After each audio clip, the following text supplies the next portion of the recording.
I had the PDF copy saved in my phone, so I can read it. But then there is kind of that means God. So it's kind of like they need the right one to help in the situation. Long-term, it's probably expensive for the people living there. Yeah, but It's a headache. But for the city itself, other people are gonna have to like take on that work. So yeah, it's kind of, it doesn't seem like there's a lot of answer. I do understand. Okay. Yeah. Very cool. Okay. We're ready? Everybody? Does your silence mean yes? Good morning, everybody. Thanks for joining us for this monthly press briefing with the mayor. My name's Jen Schrader. I'm with City Communications, and Mayor Yemi, as usual, is going to come up and just start with a few remarks focusing today on public works, and then we're going to open it to questions from the media. And we also have some public works staff here today. If we can answer any specific questions, either during or after, they can provide additional information. So it's my pleasure to introduce Mayor Yemi.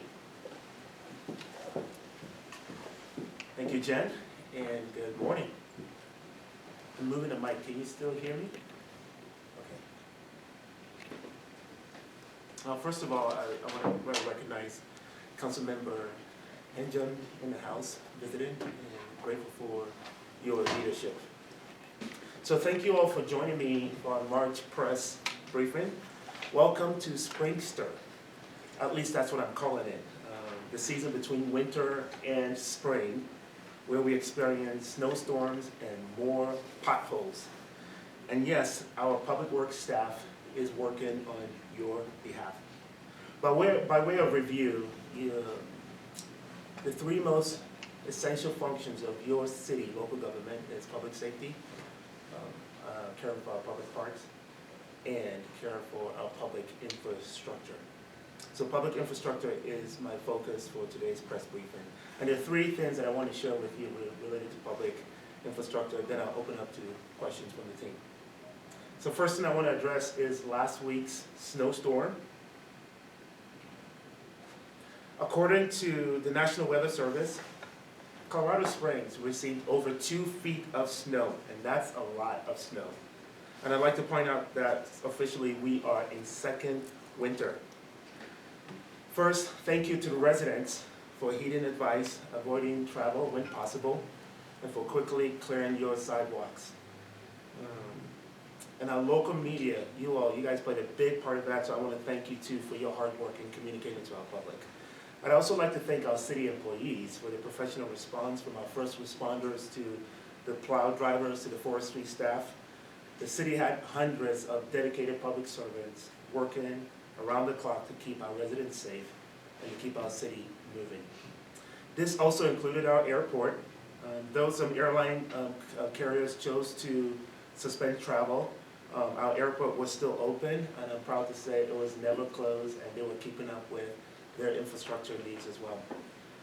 I heard from several residents how impressed they were with our ability to keep the roads clear as we did, because this was a challenging storm. So I'm truly proud of our team. So we responded with about 51 snow plows and a team of over 100 plow operators working 24 hours a day in alternating shift between Wednesday and Saturday throughout the weekend to provide continuous help. They focused their attention on primary roadways until the storm stopped. Then they began work on secondary roadways and into the residential neighborhood streets as well.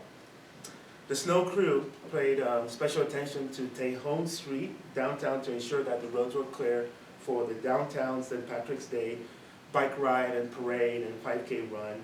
And downtown was hopping and was very green.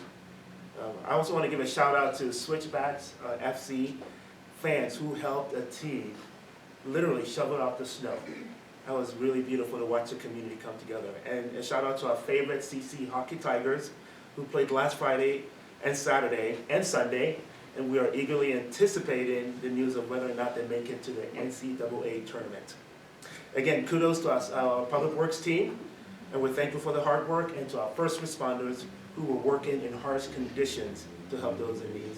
If you're interested, the stats for the snowstorm include between Wednesday, March 13, and Saturday, March 16, about 29,500 miles were driven, and it cost the city almost $350,000. For the entire 2023-2024 winter season, we've had 26 operational days, 153,000 miles driven, and over $2 million in cost to the city. So we are putting your taxpayer dollars to good use. Number 2, potholes, our favorite subject, but also our least favorite outcome of the impact of the snow. This is inevitable living here in the Pikes Peak region, especially around the March to April time of the month. You see our weather shifts from cold to warmer temperatures and back again, and causes freeze-thaw cycle, sometimes in the same day. And then when water gets into the crack, it causes the roadways to freeze and expand, and then creates what we know as potholes in the asphalt. So we are working hard to address these potholes as soon as they're formed. In the last 6 weeks alone, we've had over 1,200 pothole requests, and we've filled almost 11,000 potholes, so keep those requests coming. In terms of 2024 data, if you're interested, we're 80 days into 2024, and we received over 1,200 requests and filled almost 18,000 potholes. It is important to share that the same hard-working city employees who are plowing the snow are also the ones filling out potholes. So as you can imagine, they are very busy. So working to care for our infrastructure, that work never ends. And to those team members, we see you and we appreciate the work you're doing. Again, to report any potholes, because we depend on you to report those. So use the GoCOS app, or call 719-385-ROAD, and you will talk to a real and live person during normal business hours. And number 3, my third item, the 2C Road Improvement and Paving Program. You're going to be hearing a lot about this year. You see, fixing potholes is a Band-Aid solution and only addresses the symptoms. The cure for all of these potholes is in passing 2C. And we hope to pass it in this November ballot season, as preventative maintenance reduces actually the potholes in our city.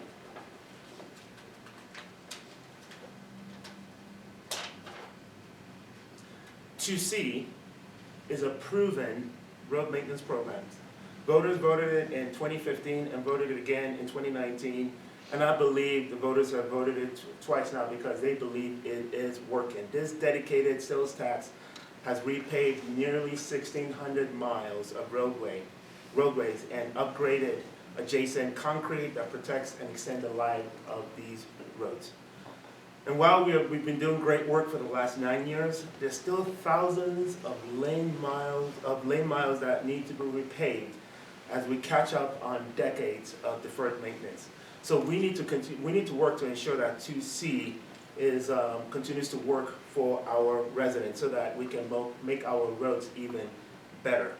We also need to protect the investment of 2C from our voters that they have made as they invest in their roads. So the current 2C, the road maintenance program, expires next year. So we are working on getting it on this November ballot. So I'm asking you for your support for us to continue this work of creating smoother roads and as we invest in your city and community.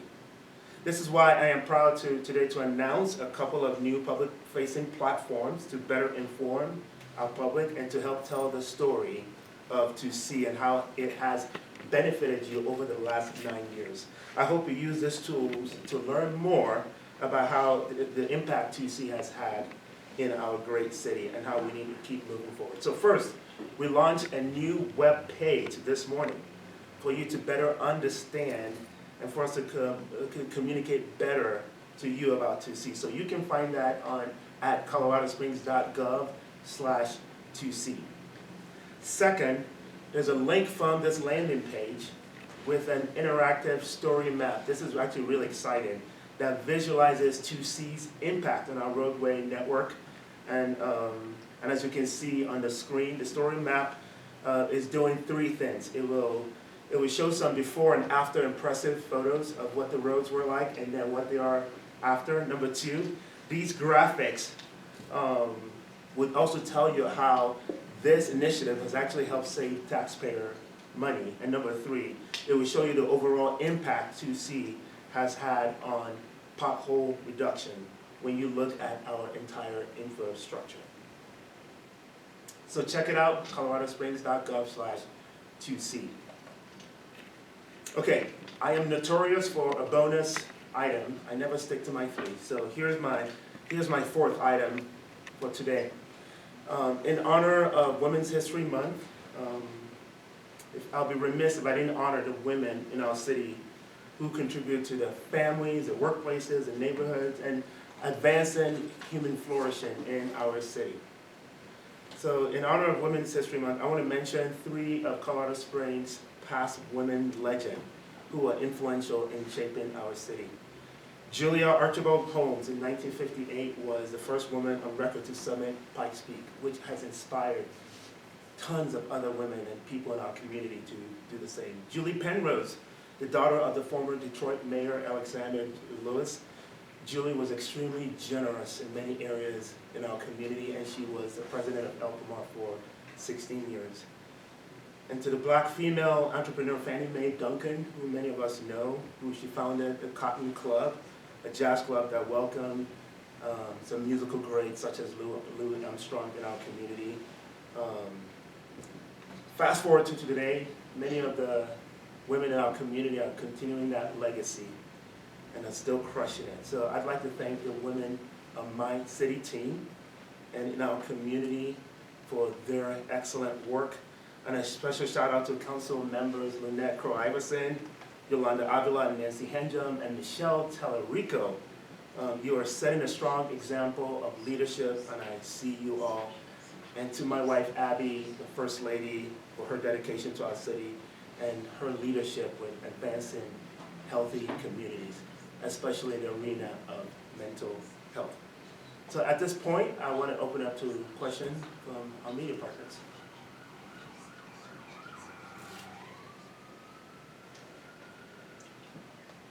For those who may be frustrated about the potholes, I know there's the whole report system as well. What would you tell them? That it's a priority, that we're working through this?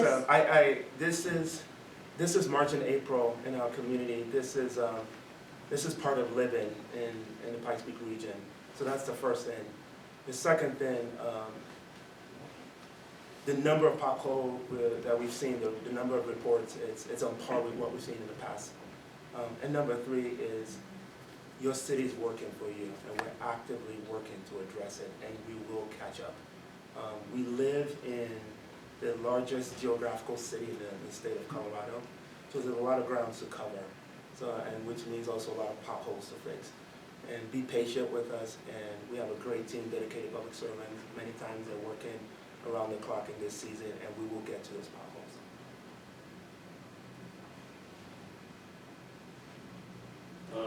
Yeah, apologies if you already covered this. Because it's such a large geographical area of the city, I think a lot of people can empathize with that and be patient about it, but do we have an idea about a timeline? For the potholes? Yes. I'm looking at my team. We are actively working, and everything you just said is completely accurate. They will probably never be at a 0 level, but we can definitely get them at a lower level than they currently are, and we do have a staff that is working daily. Do you want to come in? Yeah. I know they want to see your face too.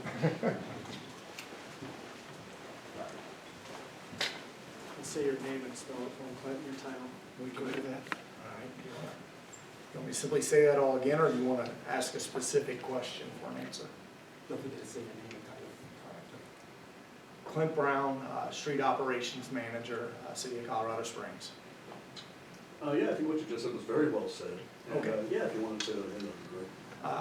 As our mayor just so nicely worded things, we have a staff that's actively working on behalf of the citizens, and we are aware potholes can be aggravating, However, we have people working on a daily basis, going out there trying to make things better and improve driving conditions, to make sure things are as good as possible for getting to where you need to go throughout the city.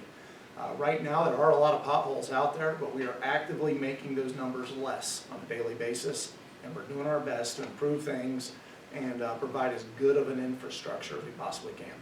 Clint, you just want to mention too, for travelers to keep your crews safe out there, that would be good too. We can do that. One thing I would like to ask of the citizens is just please be mindful and respectful when you see workers in the roadway trying to improve things. A lot of times traffic's traveling at a lot higher rate of speed than people are actively working, and we want to keep everybody safe and let them go home to their families at night.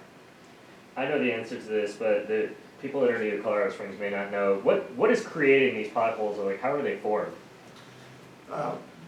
You know, potholes are simply a result of aged roads, aged infrastructure, plus climate conditions. This winter, we've had a lot of storms that we've responded to. We just responded to our 18th separate call out, so that's a lot of snow events throughout the winter, and all that moisture affects the roads and the road conditions. More specifically, when you get into the spring and March and April, that's heavy amounts of moisture. As was pointed out, we just had a snowstorm with with 2 feet of recorded precipitation, and that was 2 feet of heavy moisture. It wasn't a dry snow, so it was very wet snow, and that can definitely impact the roads. As the mayor pointed out, that moisture, it can penetrate the cracks, and when that happens, it can freeze and thaw. Here in the Colorado Springs area, we live sort of at the line geographically where there's a significant freeze-thaw cycle on a consistent basis. So when I say that, cities and states further north of us will stay frozen, so the ground won't move and contract as much. South of us, they'll say not frozen. So here, a lot of times we'll have it twice a day where it freezes and thaws, morning and night, and that can affect things because you're constantly taking hard substances such as concrete and asphalt, and you're pulling them back and forth. So it's a constant cycle, and that's what affects, it helps create potholes. A lot of it too, honestly, is older roads. So when we talk about the 2C initiative, part of that is trying to address aged infrastructure. Our city, as wonderful as it is, it's grown by leaps and bounds, over the last decade to 2 decades. And we're doing our best to try to stay up with road maintenance as is necessary, considering the massive growth that we've experienced. Is there any parts of town that you're experiencing lots of, the pothole issue? I know coming up and down Circle between, I-25 and like Fountain, it's... Potholes are not partial to any part of town. They're everywhere, and that's reality. All aspects of the city are going to experience potholes, and we have crews based in all sections of the city, and we will address them on a case-by-case basis. As the mayor pointed out, please definitely use the apps and resources provided, report the potholes, and we will do our best to actively respond and take care of them as fast as we reasonably can. Last year, more than 86,000 potholes were filled. Do you have a number of where we're at right now and if we're on par? I believe that was We're mentioned. on par, could potentially be a little higher than that. A lot of that's dependent on what's left for this winter. If we have a couple more storms, that could easily add to the total pothole count. But we are on par with what's pretty standard. Around our city, we normally average between 80 to 100,000 potholes a year. And that's part of living here. And as we continue to improve the infrastructure, hopefully those numbers will slowly start to be reduced over time. And then do you have any recommendations for drivers, if someone's thinking, let me swerve around this pothole, but then ends up crashing into the person next to them? What tips and advice do you guys tell people when they are approaching a pothole? My advice is drive in as safe of a manner as possible. If you see a pothole, I would recommend to slow down and not to swerve into other lanes of traffic. Is there anything you can do longer term with materials used to pave the roads to help lower the pothole issue? 2C is addressing that as we speak. In a perfect world, we'd love to build all the roads out of 2 foot of asphalt and they last forever and ever. Functionally, that's not realistic. So we are trying to do our best to put a program together that can address as many roads throughout as many parts of the city as possible. And that's where 2C has been a blessing to both our staff and the residents over the course of the last decade. It's addressed a lot of roads throughout the city. I think around 1,600 miles have been paved. So that's definitely why we ask for citizen support and voter turnout to help us keep this tax initiative in place so we can keep doing our jobs and making sure these roads are in as good a shape as possible for everyone that lives in our city. Okay, and what about the actual materials being used? I know many years ago there was a test section of tire rubber asphalt over by the Citadel Mall in Shelton. Any word on, does that type of material work better, worse? Go right ahead, we'll let Brian, just say your name and spell your name since it's. Hi, I'm Brian Wilson. I'm the operations manager who oversees 2C for the contracted programs group in operations and maintenance. BRYANWILSON. You asked about the tire rubber mix actually. So that was something that was implemented many years prior to many of us entering our roles, and we've actually got a lot of data on it. And it lasts about a 10-year period of time before it significantly, catastrophically fails. And so what we're identifying is that those areas are becoming a problem for us. You are currently actively working on Academy Boulevard where we used it and fixing some of those issues. 2C is going to be coming in to address those and put in what is our current regional spec. We work with local industry groups that come up with what is best for our region and our climate, and many engineers work on that together, and we follow their best practices, and that's kind of what we're approaching 2C with. Okay. What's the current lifetime of a regular asphalt road? Yeah, so we usually typically target 20 years, but you also have to preventatively maintain those. We also mentioned that a lot of times a roadway needs the oil of your car needs changed. Typically a roadway needs similar items. So we say you got to do your slurry treatment, which is a second application after an overlay. You got to do chip seal treatments. That's like putting lotion on your hands. So if you do those things, that will keep your roadway in better shape long term. There's actually a map on the 2C website, if you look over to the left on the story map, that shows the benefit of those maintenance throughout. So if you go to that story map page, you'll get a little bit more information.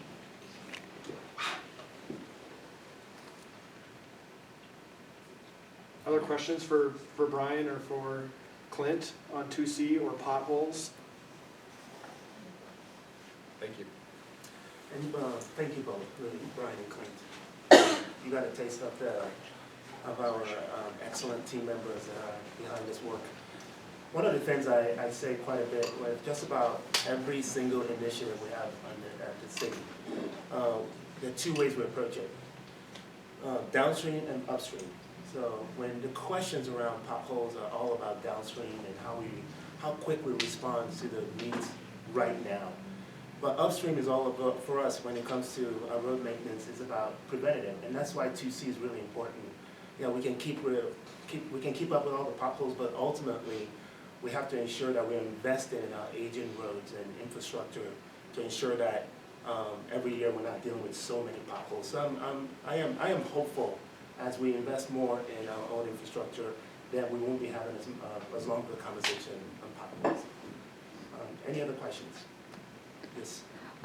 Recently, about 2 weeks ago, Chief Housing Officer Steve Posey resigned abruptly from his post. Do you have any comments about that? Yeah, Steve chose to resign, and he's doing well. And Katie Sunderland has stepped into that role as acting chief, and I'm so proud of the work that she's doing. We have not missed a beat, and her focus is on connecting with all the partners in the community, ensuring that we are working on our housing needs assessment with the Pikes Peak Housing Network. And the third thing she's also focusing on is a new grant. I had the opportunity of $450,000 that will be going out to our community, and we'll be receiving applications for that soon. So the work continues. Katie and the team are doing great, and Steve is actually doing well as well. Any other questions? Thank you, Mayor. Thank you all.